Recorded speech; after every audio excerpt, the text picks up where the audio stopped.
El aroma a incienso se mezclaba con el olor a cera derretida mientras las velas parpadeaban en el altar de la iglesia de San Rafael, creando sombras danzantes en las paredes de piedra.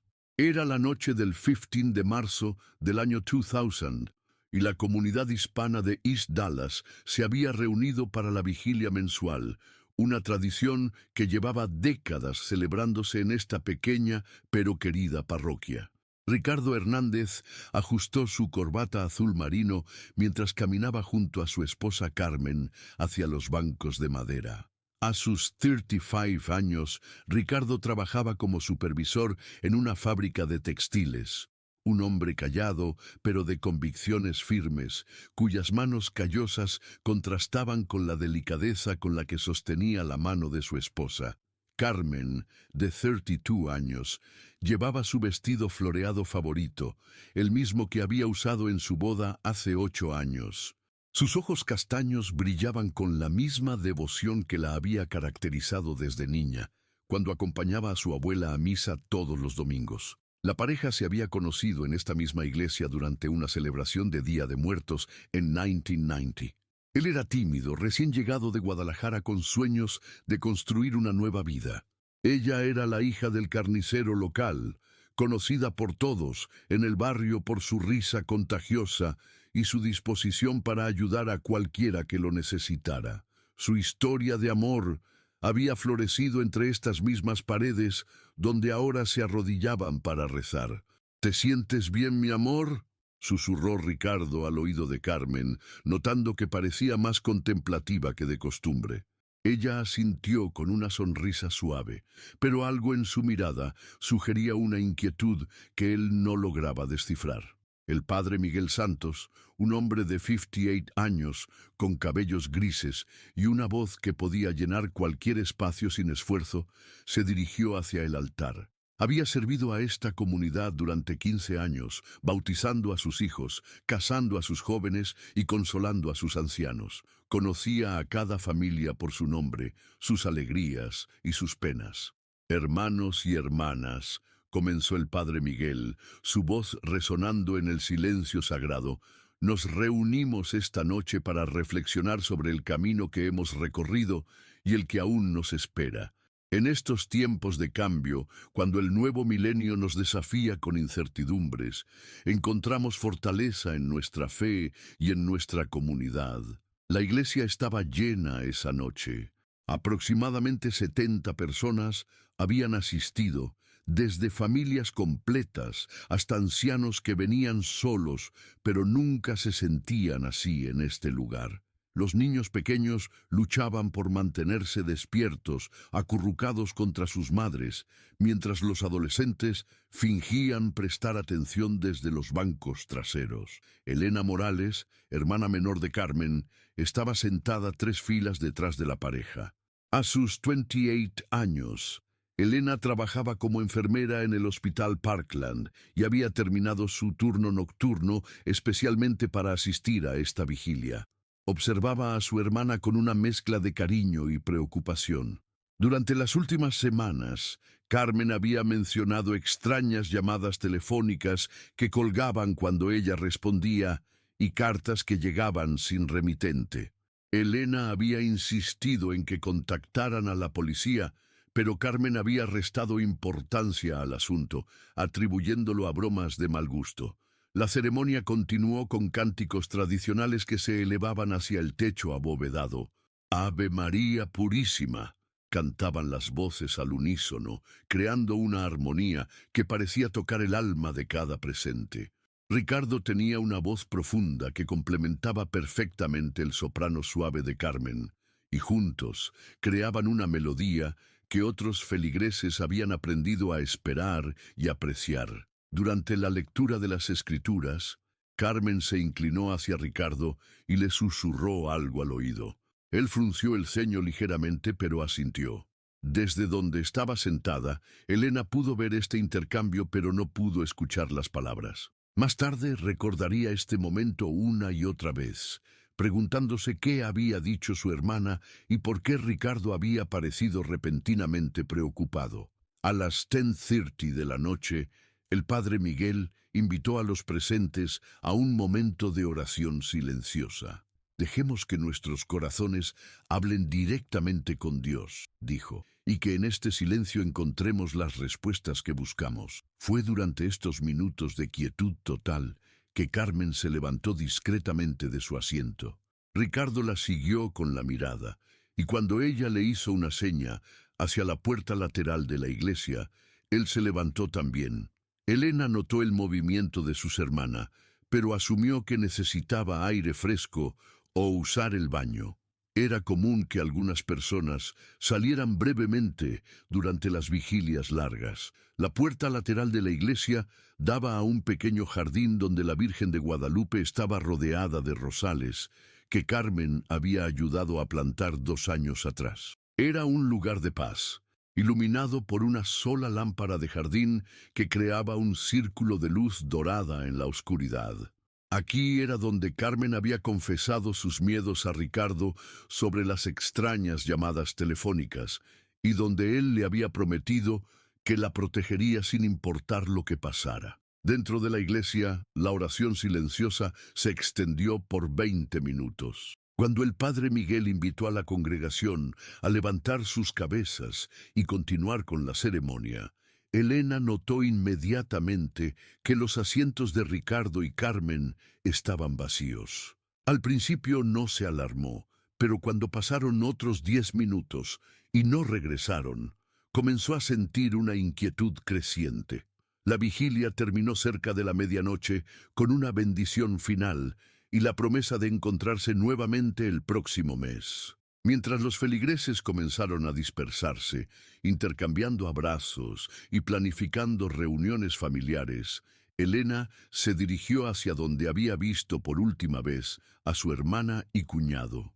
«Padre Miguel», se acercó Elena con nerviosismo evidente en su voz. «¿Ha visto a Carmen y Ricardo? Salieron durante la oración y no han regresado». El sacerdote frunció el ceño y miró hacia la puerta lateral. «No, hija. Pensé que habían decidido irse temprano». «¿Has revisado el jardín?» Elena corrió hacia la puerta lateral, seguida por el padre Miguel y algunos otros feligreses que habían escuchado la conversación. El jardín estaba vacío. La lámpara seguía encendida, pero no había rastro de la pareja. Elena gritó sus nombres, su voz quebrándose en la noche fría de marzo. «Carmen, Ricardo». El eco de su voz rebotó entre los edificios circundantes, pero solo el silencio le respondió. Don Fernando Castillo, un hombre mayor que conocía a la familia desde hace décadas, sugirió revisar el estacionamiento. «Quizás se sintieron mal y fueron al automóvil», dijo, aunque su tono no sonaba muy convencido. El estacionamiento de grava detrás de la iglesia contenía una docena de vehículos, pero el Ford Taurus azul de 1995 de Ricardo no estaba allí. Algunos feligreses recordaban haberlo visto cuando llegaron, pero nadie recordaba haberlo escuchado arrancar o alejarse durante la ceremonia. Elena sintió que el pánico comenzaba a apoderarse de ella. Carmen nunca se iría sin decir adiós, especialmente durante una vigilia que significaba tanto para ambos. Corrió de vuelta al jardín, esta vez examinando más cuidadosamente el área alrededor de la estatua de la Virgen. Fue entonces cuando lo encontró, un pequeño crucifijo de plata que reconoció inmediatamente. Carmen lo había recibido de su abuela en su primera comunión y nunca se lo quitaba. Estaba allí, en la tierra húmeda junto a los rosales, como si hubiera sido arrancado con fuerza. «Padre Miguel». Elena sostuvo el crucifijo con manos temblorosas. «Esto es de Carmen. Ella nunca se lo quita. Nunca». El silencio que siguió fue más aterrador que cualquier grito. En ese momento, bajo la luz parpadeante de la lámpara del jardín, mientras el aroma de las rosas se mezclaba con el miedo creciente, Elena supo con terrible certeza que algo horrible había ocurrido. El padre Miguel tomó suavemente el crucifijo y lo examinó.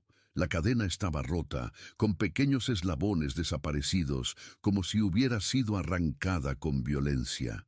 Sus manos, acostumbradas a sostener objetos sagrados con reverencia, temblaron ligeramente. «Debemos llamar a la policía», murmuró, pero su voz se perdió en la noche que repentinamente se sentía mucho más fría y amenazante. Los últimos feligreses que quedaban en el estacionamiento se acercaron al escuchar la conmoción. María González, una mujer que había sido vecina de Carmen durante toda su vida, comenzó a llorar suavemente. «Carmen me dijo la semana pasada que se sentía observada», susurró. «Pensé que eran imaginaciones suyas».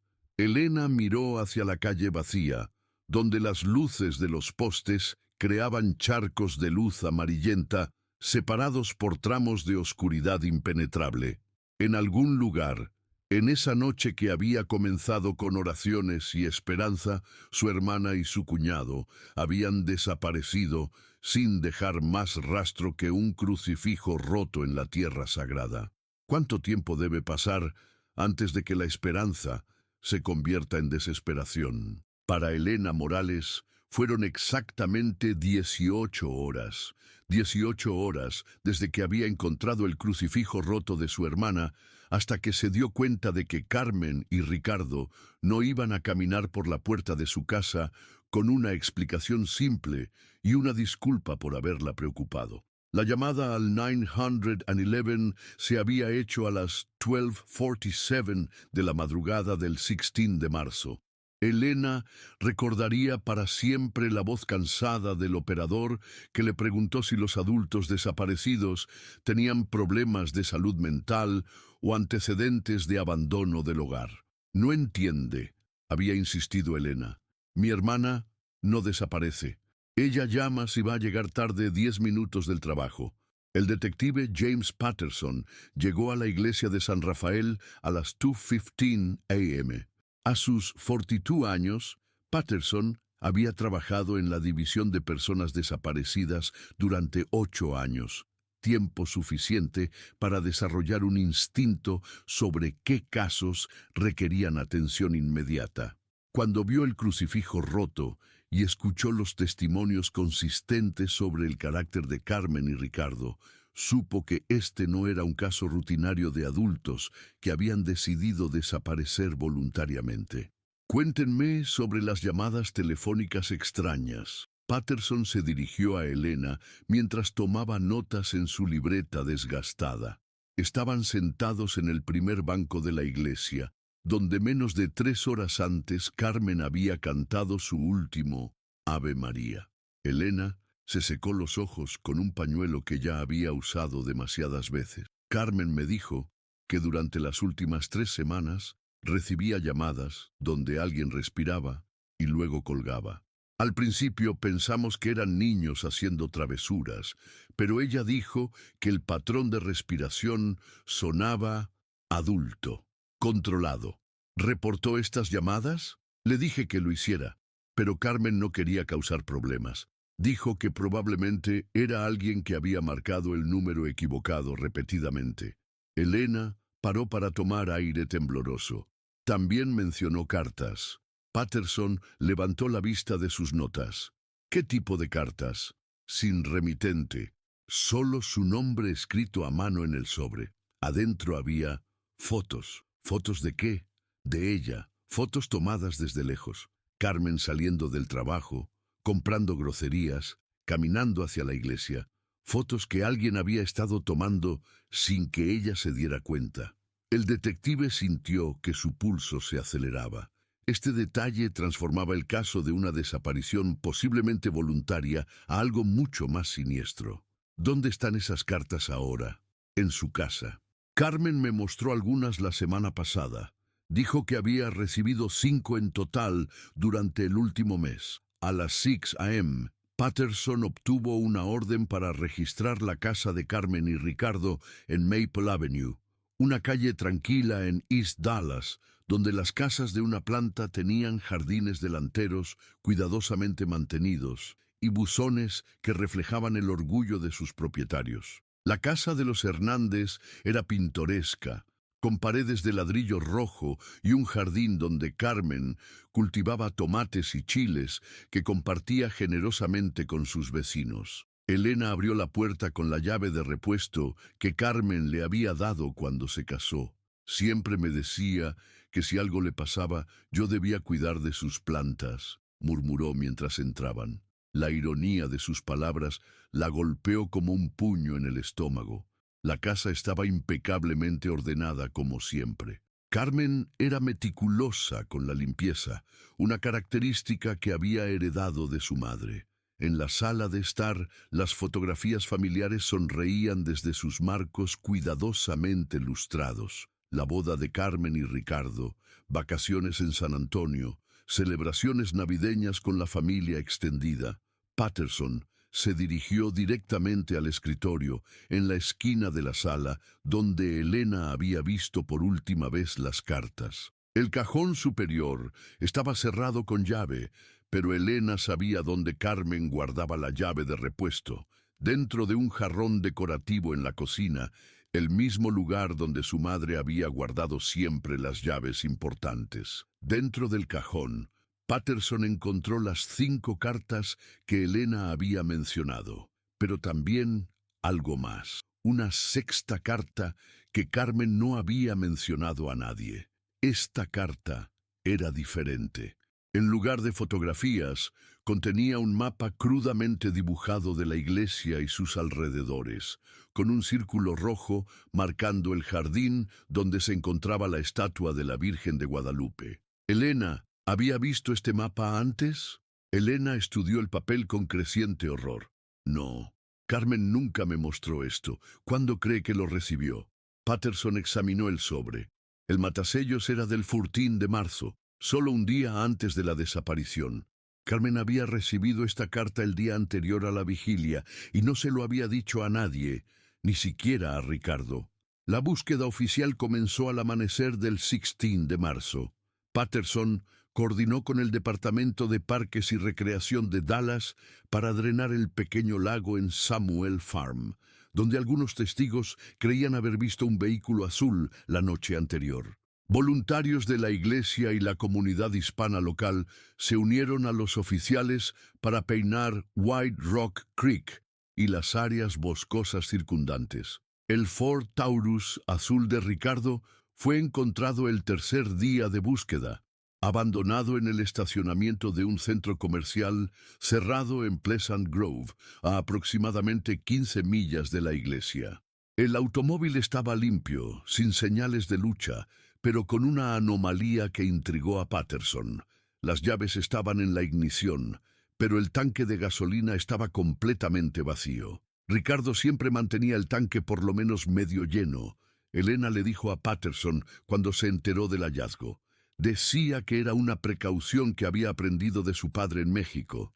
Nunca hubiera salido de casa con el tanque vacío. Los técnicos forenses procesaron el vehículo durante 2 días completos. Encontraron huellas dactilares que pertenecían a Carmen y Ricardo, como era de esperarse, pero también huellas parciales que no coincidían con ninguno de los dos. Estas huellas misteriosas estaban en el volante y en la palanca de cambios, sugiriendo que alguien más había conducido el automóvil. Mientras tanto, la investigación en la iglesia reveló información perturbadora. El padre Miguel recordó que durante las semanas previas a la desaparición, había notado a un hombre desconocido asistiendo a las misas vespertinas. No era parte de nuestra congregación regular, le dijo a Patterson. De un hombre mayor, quizás de 50 años, siempre se sentaba en el último banco y se iba antes del final de la ceremonia. Otros feligreses confirmaron haber visto a este hombre misterioso. Doña Rosa Herrera, una mujer de 67 años que nunca faltaba a misa, describió al extraño como alto, con cabello oscuro que comenzaba a encanecer en las sienes y ojos que nunca miraban directamente a las personas. Siempre llevaba la misma chaqueta de cuero café, agregó José Mendoza, el sacristán de la iglesia, y tenía una cicatriz pequeña en la mejilla izquierda. Lo recordé porque mi hijo tiene una similar de cuando se cayó de su bicicleta. Patterson ordenó que un artista forense trabajara con estos testigos para crear un retrato hablado. El resultado fue la imagen de un hombre que parecía ordinario a primera vista, pero cuyos ojos tenían una intensidad que hizo que varios testigos se sintieran incómodos al verlo. Las semanas se convirtieron en meses, y los meses revelaron la cruel realidad de las investigaciones de personas desaparecidas. La mayoría de las pistas se enfrían, los testigos comienzan a dudar de sus recuerdos, y la vida cotidiana gradualmente cubre el caso como arena sobre huellas en la playa. Elena tomó una licencia sin goce de sueldo de su trabajo en el hospital para dedicar tiempo completo a buscar a su hermana. Distribuyó miles de volantes con las fotografías de Carmen y Ricardo. Contactó a programas de televisión que se especializaban en casos de personas desaparecidas y estableció un fondo de recompensa que eventualmente alcanzó los $15,000 gracias a las donaciones de la comunidad. La casa en Maple Avenue se convirtió en una especie de santuario no oficial. Elena la mantenía exactamente como Carmen la había dejado, regando las plantas, limpiando el polvo y cambiando las sábanas cada semana, como si esperara que la pareja regresara en cualquier momento. Los vecinos comenzaron a referirse a ella como la casa que espera, y algunos evitaban pasar por ahí porque la sensación de pérdida era tangible incluso desde la acera. El primer aniversario de la desaparición fue marcado con una vigilia especial en la iglesia de San Rafael. Más de 200 personas asistieron, incluyendo familiares que habían viajado desde México y otros estados. El padre Miguel dirigió oraciones especiales por Carmen y Ricardo, pero Elena notó que ya no hablaba de ellos en presente, sino en pasado, como si hubiera perdido la esperanza de verlos vivos. Durante el segundo año, Patterson fue reasignado a otros casos más recientes. Su reemplazo, la detective Sarah Morrison, revisó el archivo completo, pero admitió que, sin nuevas pistas, el caso había llegado a un punto muerto. Las huellas dactilares desconocidas no coincidían con ningún criminal conocido en las bases de datos estatales o federales. El hombre misterioso que había estado asistiendo a la iglesia nunca fue identificado, a pesar de que su retrato hablado fue distribuido ampliamente. Elena comenzó a trabajar medio tiempo en el hospital, pero su vida se había transformado completamente. Su apartamento se llenó de cajas de documentos relacionados con el caso, mapas marcados con lugares donde había buscado y fotografías de Carmen y Ricardo que había copiado cientos de veces para distribuir. Sus amigos notaron que había perdido peso y que rara vez sonreía, pero nadie sabía qué decir para consolarla. «Es como vivir en suspenso», le confió Elena a su amiga Lucía durante uno de sus raros encuentros sociales en el tercer aniversario.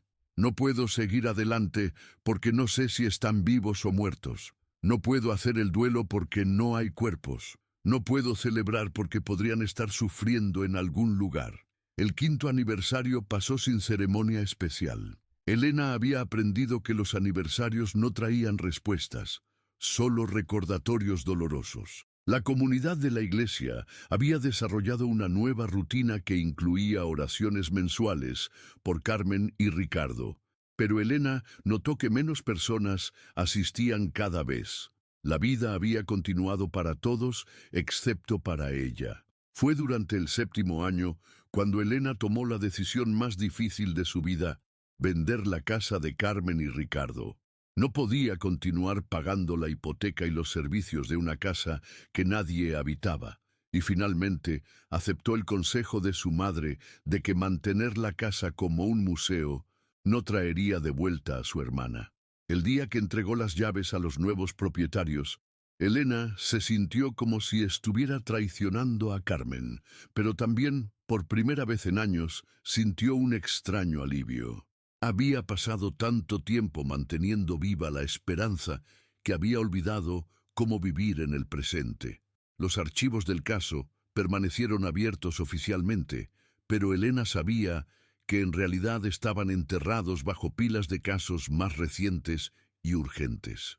De vez en cuando, Patterson, quien ahora trabajaba en la división de homicidios, La llamaba para preguntarle si había alguna novedad, pero ambos sabían que la llamada era más un gesto de cortesía que una investigación activa. En el 10º aniversario, Elena organizó una última vigilia pública. Solo 20 personas asistieron, la mayoría ancianos que habían conocido a Carmen desde niña. El padre Miguel, ahora con 68 años y notablemente más frágil, dirigió las oraciones con la misma devoción de siempre. Pero Elena pudo ver en sus ojos la resignación de alguien que había presenciado demasiadas tragedias sin resolver. Quizás, pensó Elena esa noche mientras manejaba a casa sola, es hora de dejar que Carmen y Ricardo descansen en paz. Pero el destino, como Elena aprendería 3 años después, tenía otros planes para esta historia que parecía no tener final. Thomas Wilson nunca había sido un hombre particularmente religioso hasta los 50 años, cuando un ataque al corazón lo obligó a reconsiderar sus prioridades.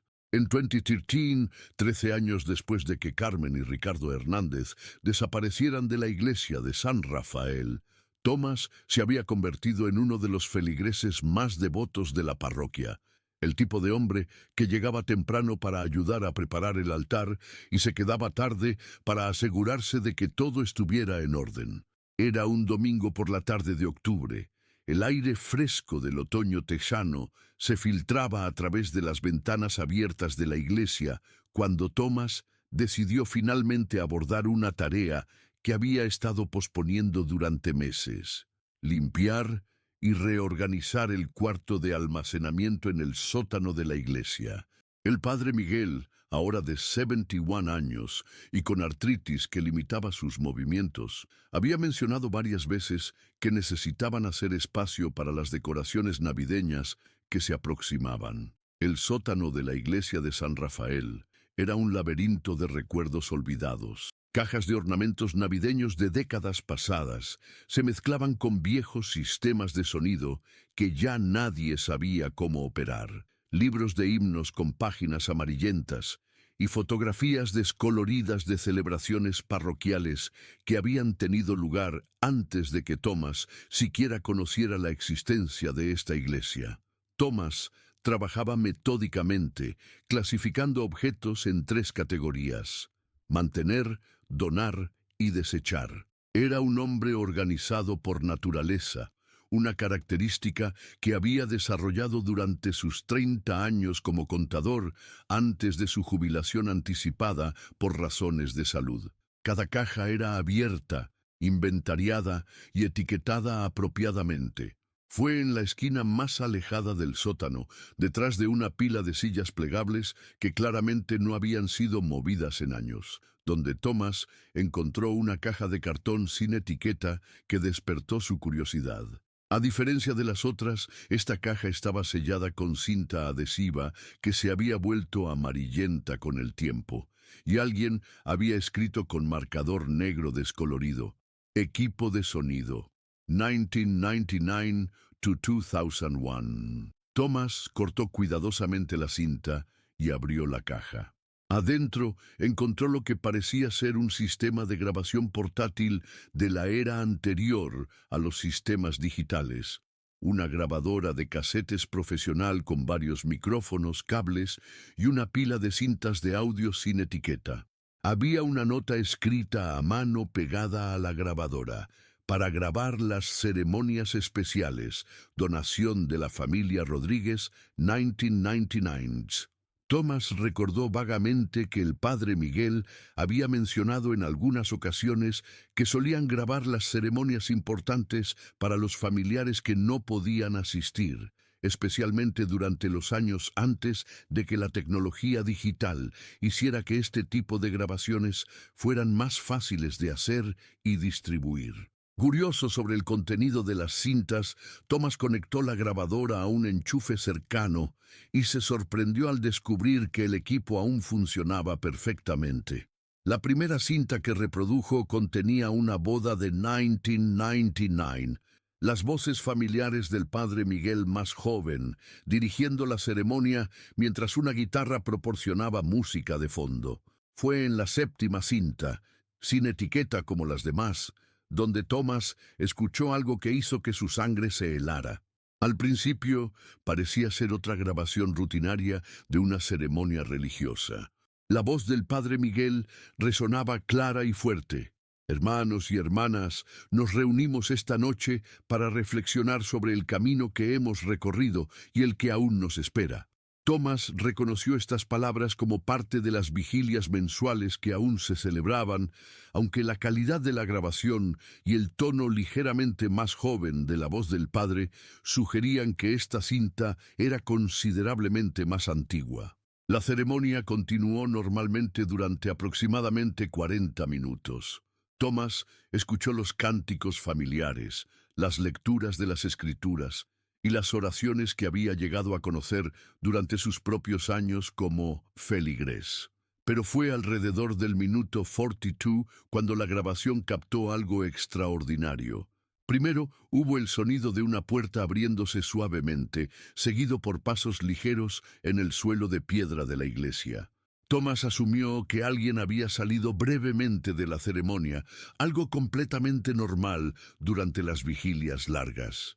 Pero luego, aproximadamente 5 minutos después, la grabación captó otro sonido, la misma puerta abriéndose nuevamente, pero esta vez seguida por pasos más pesados, más deliberados. Thomas subió el volumen de la grabadora. En el fondo de los cánticos religiosos pudo escuchar claramente una conversación susurrada que la congregación aparentemente no había notado, pero que los sensibles micrófonos habían captado perfectamente. «Carmen, ¿estás segura de que esto es necesario?», era la voz de un hombre tensa y preocupada. «Ricardo, él dice que si no vamos ahora, las amenazas van a empeorar. Ya sabe dónde trabajamos, dónde vivimos». Mostró fotografías de Elena también, la voz de una mujer, temblando ligeramente pero decidida. Thomas sintió que su corazón comenzaba a acelerar. Carmen y Ricardo eran nombres que conocía, nombres que había escuchado en las oraciones especiales que el padre Miguel aún incluía ocasionalmente en las misas. Eran la pareja que había desaparecido años antes de que él llegara a la iglesia. La tragedia que aún pesaba sobre la congregación como una sombra nunca completamente disipada. La conversación continuó, apenas audible por encima de los himnos. «¿Y si es una trampa, mi amor?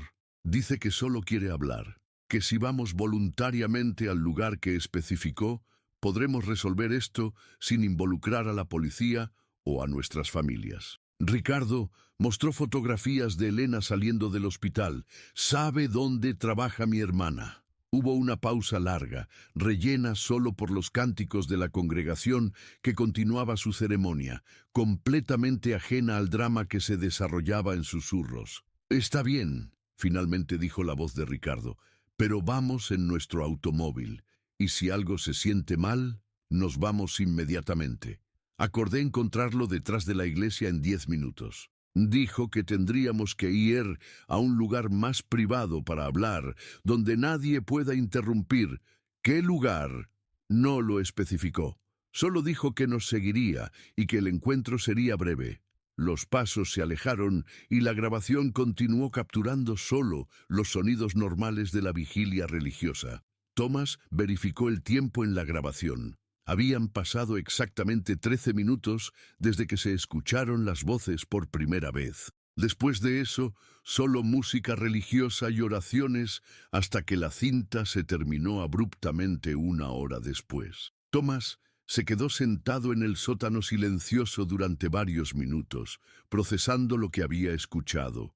Sus manos temblaban mientras rebobinaba la cinta para escuchar la conversación nuevamente, asegurándose de que no había malinterpretado las palabras. En la segunda reproducción, captó detalles adicionales que había perdido la primera vez. Había un ligero acento en la voz del hombre que hablaba con Carmen y Ricardo, un acento que no podía identificar completamente, pero que definitivamente no era local. También notó que en varios momentos parecía haber una cuarta persona presente, alguien que no hablaba pero cuya respiración ocasionalmente era captada por los micrófonos. Thomas verificó la fecha en la caja que contenía las cintas.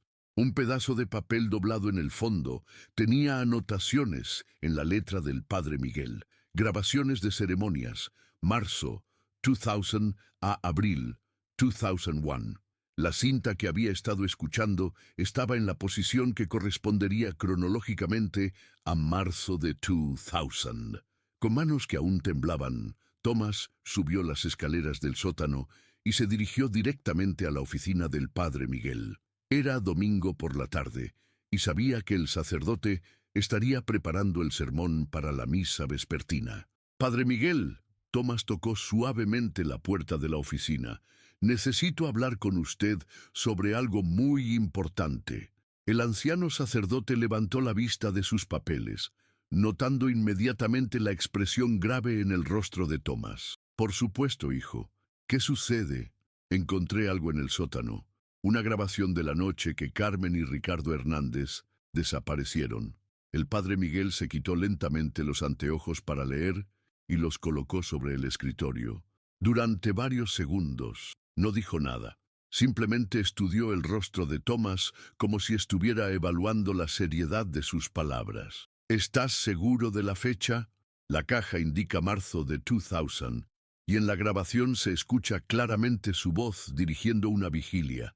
«Padre, esta grabación contiene una conversación entre Carmen, Ricardo y al menos una tercera persona. Una conversación que explica por qué salieron de la iglesia esa noche».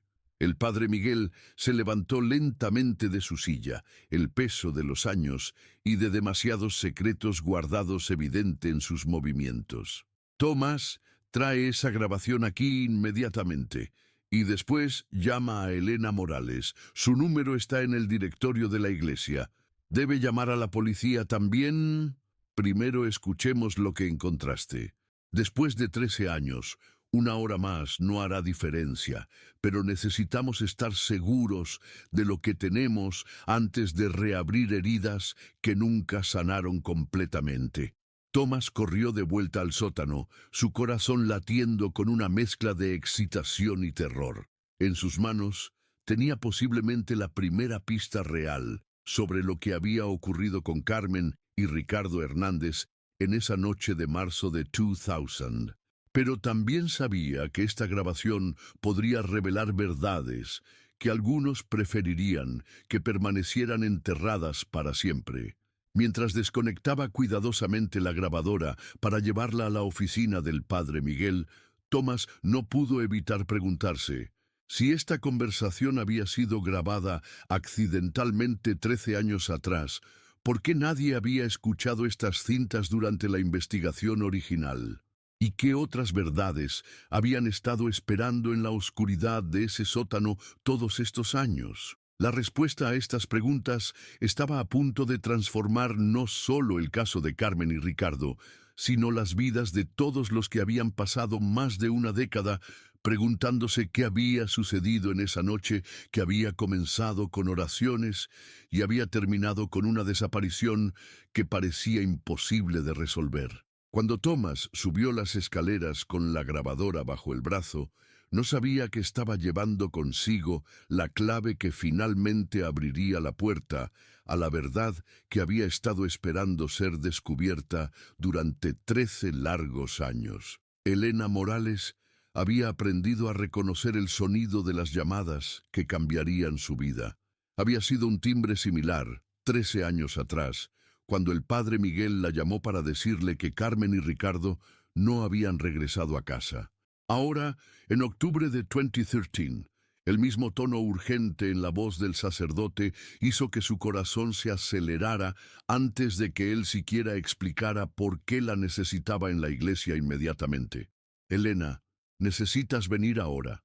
Thomas Wilson encontró algo que cambia todo lo que creíamos saber sobre la noche que desaparecieron Carmen y Ricardo. 40 minutos después, Elena estaba sentada en la oficina del padre Miguel, escuchando una grabación que la transportó instantáneamente de vuelta a esa noche terrible de marzo del 2000. Cuando la voz familiar de su hermana resonó desde la grabadora portátil, Elena sintió como si alguien la hubiera golpeado en el pecho.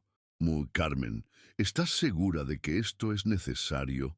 Ricardo, él dice que si no vamos ahora, las amenazas van a empeorar. Elena cerró los ojos, las lágrimas corriendo silenciosamente por sus mejillas, mientras escuchaba a su hermana explicar que las amenazas incluían fotografías de ella saliendo del hospital. La culpa que había llevado durante 13 años se intensificó. Carmen había salido de esa iglesia para protegerla. Necesitamos llamar al detective Patterson, murmuró Elena cuando la grabación terminó. Ya lo hice, respondió el padre Miguel. Viene en camino. Patterson, ahora de 55 años y próximo a jubilarse, llegó a la iglesia una hora después.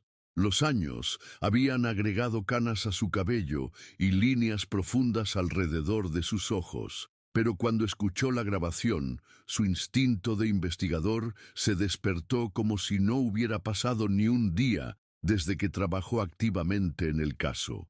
Esta voz masculina que habla con Carmen y Ricardo, Patterson rebobinó la cinta. No es local. Hay un acento muy sutil, pero está ahí.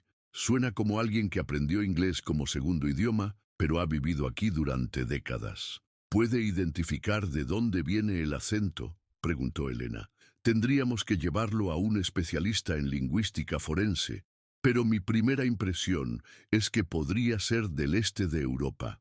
Quizás Polonia o Ucrania. Patterson tomó notas mientras escuchaba la grabación por tercera vez, prestando atención a detalles que había perdido en las primeras reproducciones. «Hay algo más», murmuró, pausando la cinta. Escuchen este momento donde Carmen dice, ya sabe dónde trabajamos, dónde vivimos. Ella usa a tiempo presente, no pasado. Este encuentro no fue planeado con mucha anticipación. Probablemente se organizó el mismo día, quizás incluso horas antes. Elena sintió un escalofrío. El mapa que encontraron en su escritorio tenía el matasellos del 14 de marzo. La vigilia fue el 15. Exactamente. Alguien les envió ese mapa el día anterior, y al día siguiente los confrontó durante la ceremonia religiosa. Patterson cerró su libreta. Voy a reabrir oficialmente el caso mañana por la mañana.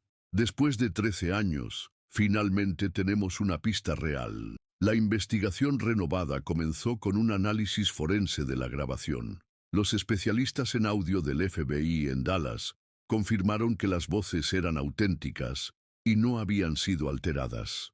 Más importante aún, aislaron la voz del hombre desconocido y crearon un perfil vocal que podría ser comparado con grabaciones de sospechosos futuros. El análisis lingüístico reveló información adicional fascinante. El acento era consistente con alguien de Polonia Occidental que había inmigrado a Estados Unidos entre 1975 y 1985. El hablante tenía educación formal, probablemente universitaria, y usaba estructuras gramaticales que sugerían fluidez profesional en inglés. Patterson decidió revisar todos los casos no resueltos en el área de Dallas que involucraran inmigrantes de Europa del Este entre 1980 y 2000. Lo que encontró fue un patrón perturbador que había pasado desapercibido durante las investigaciones originales. Entre 1995 y 2001, 7 personas de origen hispano habían desaparecido en circunstancias similares a las de Carmen y Ricardo. Todas habían recibido cartas amenazantes antes de su desaparición.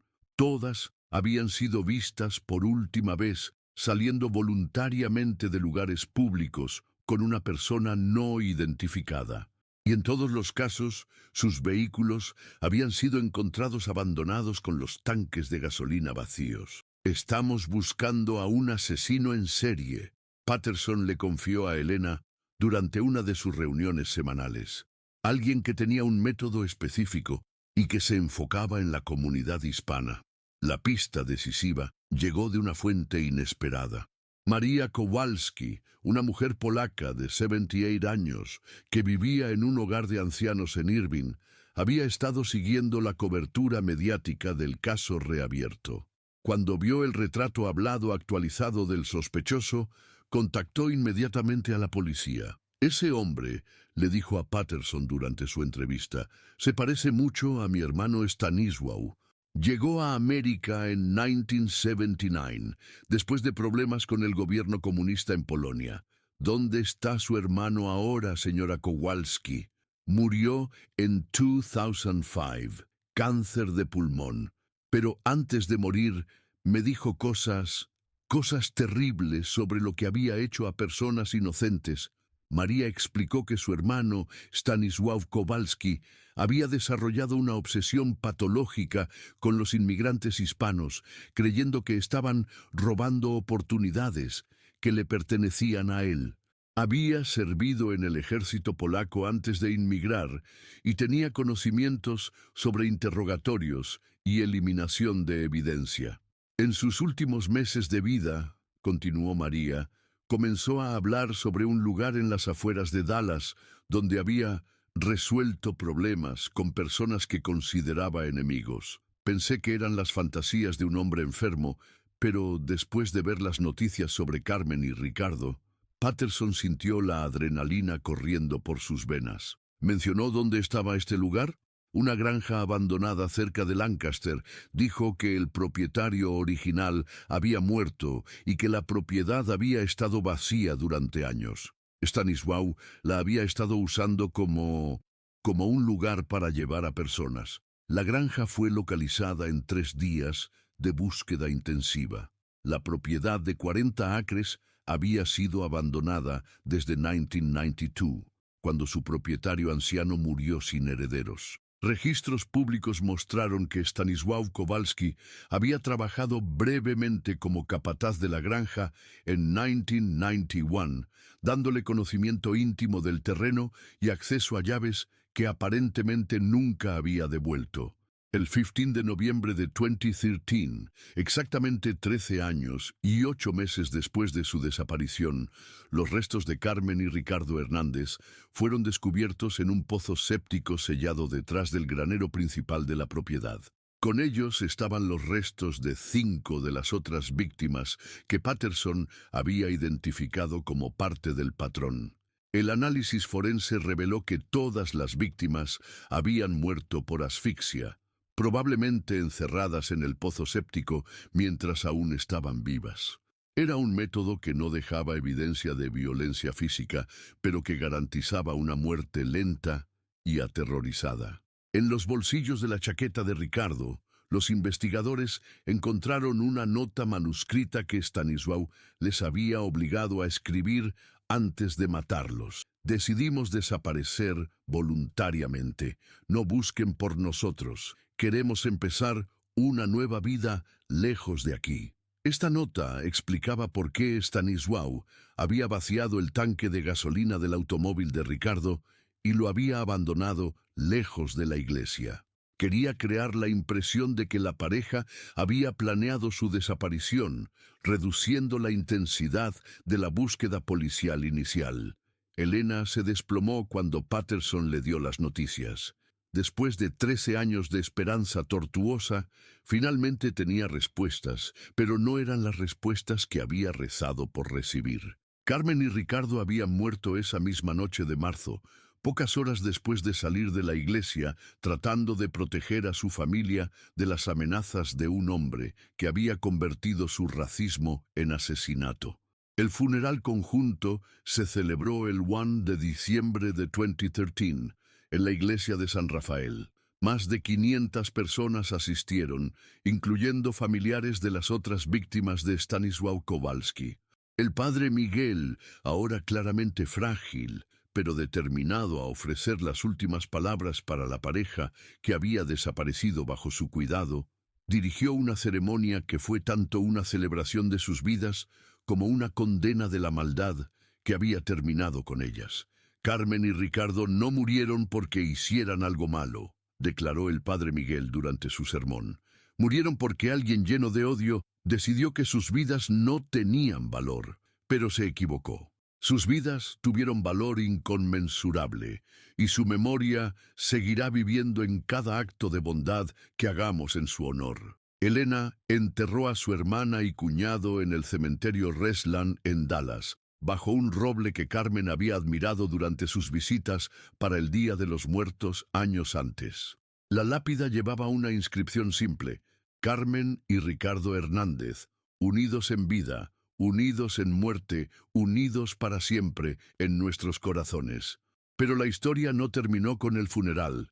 Elena decidió convertir la tragedia de su familia en una fuerza para el cambio.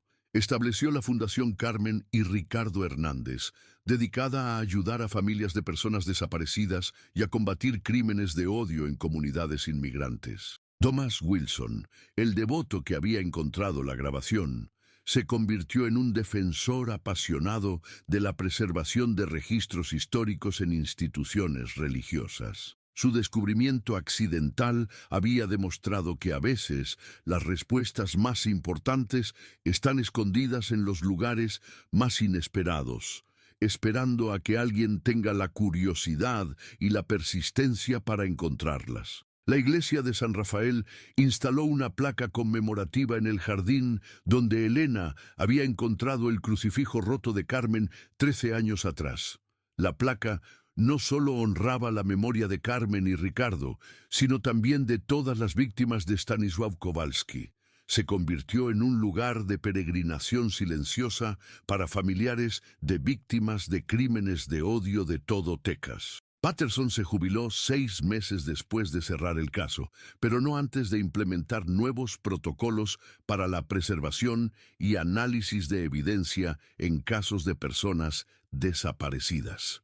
La grabación, que había permanecido sin descubrir durante 13 años, se convirtió en un estudio de caso en academias de policía de todo el país, enseñando a los futuros investigadores la importancia de examinar exhaustivamente toda evidencia potencial, sin importar cuán trivial pudiera parecer. En marzo de 2020, 20 años después de la desaparición original, Elena regresó a la iglesia de San Rafael para una vigilia especial. Ahora de 48 años, con cabello que comenzaba a encanecer prematuramente por el estrés de décadas pasadas, Elena se arrodilló en el mismo banco donde Carmen y Ricardo habían rezado por última vez. «Hermana», susurró mientras sostenía el crucifijo reparado que había sido devuelto por el departamento de policía después del juicio. «Finalmente sabemos la verdad. Finalmente puedes descansar en paz». Pero mientras Elena oraba esa noche, rodeada por los mismos aromas de incienso y cera que habían llenado la iglesia 20 años antes, se preguntaba cuántas otras familias en todo el país seguían esperando respuestas sobre sus propios seres queridos desaparecidos. Se preguntaba cuántas otras verdades estaban esperando en sótanos olvidados, archivos sin revisar y grabaciones que nadie había escuchado aún. La historia de Carmen y Ricardo Hernández había encontrado finalmente su final, pero Elena sabía que era solo una historia entre miles que seguían sin resolver, miles de familias que seguían esperando que alguien con la dedicación de Thomas Wilson encontrara la clave que les daría las respuestas que habían estado buscando durante años, décadas o incluso generaciones. En el silencio sagrado de la iglesia, Elena ofreció una última oración, no solo por el descanso eterno de Carmen y Ricardo, sino por todas las almas perdidas cuyas historias aún esperaban ser contadas, cuyas verdades aún esperaban ser descubiertas, y cuyas familias aún esperaban que alguien las trajera finalmente a casa. La grabación que había revelado la verdad sobre esa noche terrible de marzo del 2000 ahora descansaba en los archivos del FBI, pero su eco continuaría resonando para siempre en los corazones de todos los que habían sido tocados por esta historia de amor, pérdida, persistencia y finalmente justicia.